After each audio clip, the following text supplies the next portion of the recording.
Bienvenue à nouveau donc dans notre studio au cœur du colloque NPA Le Figaro. Je suis avec Thomas Brémond, directeur général de Freewheel Europe. Bonjour Thomas. Bonjour. Alors vous êtes intervenu un petit peu plus tôt dans la matinée sur une table ronde 360 degrés réalité virtuelle Ultra HD vers un nouveau spectacle audiovisuel. Et vous êtes intervenu donc en tant que directeur général de Freewheel. Freewheel, on va rappeler rapidement ce que c'est. C'est une plateforme de monétisation publicitaire, c'est bien ça? Exactement. Donc, nous servons aujourd'hui la quasi-totalité des broadcasters, donc des chaînes de télé aux États-Unis. Nous venons de nous implanter en Europe il y a à peu près 2 ans. Nous faisons partie du groupe Comcast aux États-Unis, donc gros câble opérateur américain.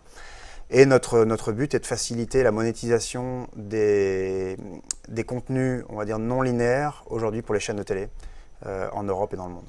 Parce que c'est vrai que c'est un gros enjeu. Aujourd'hui, hier, en fait, on avait des publicités qui étaient diffusées à la télévision. Aujourd'hui, on sait que pour la première année en 2016, les investissements publicitaires sur Internet devancent ceux de la télévision. Quelle réaction avoir quand on a une chaîne de télévision, justement, face à ce bouleversement? C'est vrai qu'il y a une réinvention un peu du modèle. La télévision est un modèle bien connu qui fonctionnait depuis une cinquantaine d'années au niveau des régies, avec une plage horaire bien établie. Dans le digital, comme on est à la demande ou en streaming, généralement, des nouveaux usages émergent, notamment des usages sur la durée. Vous commencez un programme à telle heure, vous ne savez pas forcément quand vous allez le finir. Donc pour la régie, ça crée un certain nombre d'opportunités, mais aussi de challenges. C'est-à-dire, si vous regardez sur un mobile ou sur une tablette ou sur un desktop, il faut vous créer une expérience publicitaire qui soit adaptée à votre type de consommation, adaptée à l'utilisateur, mais aussi adaptée au contenu. Et principalement, la création d'espaces publicitaires devient extrêmement importante en fonction du type d'usage. Donc, est-ce que la publicité devient à la carte, entre guillemets, même personnalisée en fait, en fonction de chaque utilisateur? Exactement, et c'est le gros challenge, mais aussi la grosse opportunité pour les chaînes de télé, c'est-à-dire qu'ils collectent un certain nombre de données maintenant sur leurs utilisateurs.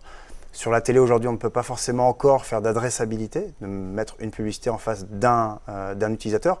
Par contre, dans le digital, c'est bien évidemment ce qui fait sa force. Et aujourd'hui, on voit un certain nombre d'essais, de plateformes qui se mettent en place pour justement pouvoir adresser un consommateur sur les plateformes VOD, catch-up, en direct et lui proposer des publicités beaucoup plus appropriées. Donc ça change la donne pour les télévisions qui vont diffuser ces publicités, ça change la donne aussi pour les annonceurs de l'autre côté? Alors les annonceurs doivent se poser la question aujourd'hui de savoir la puissance de la télévision avec son reach, avec sa capillarité. Le digital donne une proposition complètement différente, c'est-à-dire je vous adresse, vous, en tant qu'utilisateur regardant ce programme, directement en one-to-one en fait. Donc c'est très intéressant pour les annonceurs. Ils peuvent faire passer des messages très différents. On a un différent type d'annonceurs. Généralement sur la télé, on est beaucoup plus en branding.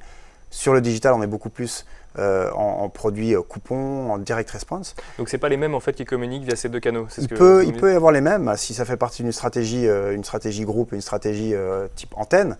Par contre, c'est vrai qu'on voit un certain nombre d'acteurs qui arrivent avec des stratégies beaucoup plus agressives pour capter le consommateur à un moment donné précis en fonction d'une promotion ou autre. Alors la table ronde sur laquelle vous participiez parlait de vidéo 360 degrés, de réalité virtuelle, de Ultra HD. Est-ce que ces innovations dans la vidéo vont avoir un impact sur la monétisation de la publicité? Très fortement. Je pense que dans les 2-3 années à venir, on verra le même passage qu'on a vu il y a une dizaine d'années entre le display, l'Internet display et les campagnes display vers la vidéo récemment qui maintenant correspond à peu près à 40% de croissance tous les ans pour les chaînes de télé.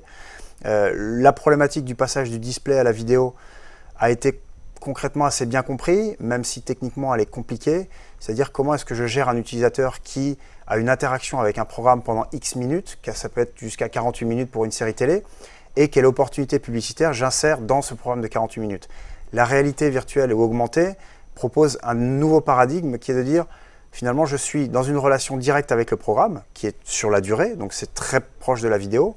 Par contre, j'ai certaines caractéristiques du display, c'est-à-dire que je me promène dans un environnement j'ai plus d'espace finalement, je suis en immersion.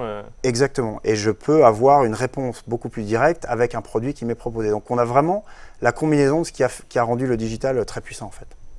Et une dernière question pour finir, est-ce qu'il y a des actualités de Freewheel? Vous me parliez d'un rachat juste avant le début de cette interview. Oui, tout à fait. Alors nous avons racheté la société française Sticky Ads il y a une dizaine de jours.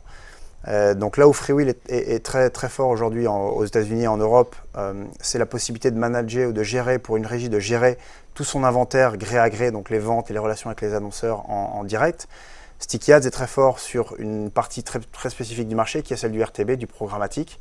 Donc la décision en temps réel de mettre une publicité devant un utilisateur. Et donc voilà, comme Cast et Freewheel, on fait l'acquisition de Sticky Ads il y a une dizaine de jours, donc on est très fiers. Donc le secteur se bouleverse en fait totalement, on le voit, c'est-à-dire qu'on n'achète plus la publicité de la même manière, on ne la vend plus de la même manière, et surtout on ne l'adresse plus du tout finalement au client final de la même manière, ou à l'audience en tout cas de la même manière.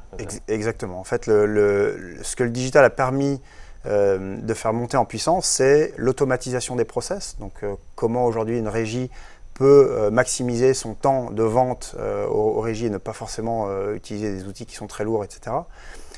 Et l'adressabilité. Donc comment utiliser la data qu'une chaîne, qu'un opérateur peut collecter auprès de ses utilisateurs pour adresser la meilleure pub. Merci beaucoup Thomas Brémond d'être venu nous parler de la monétisation de la publicité avec les nouveaux usages de la vidéo. Merci à vous.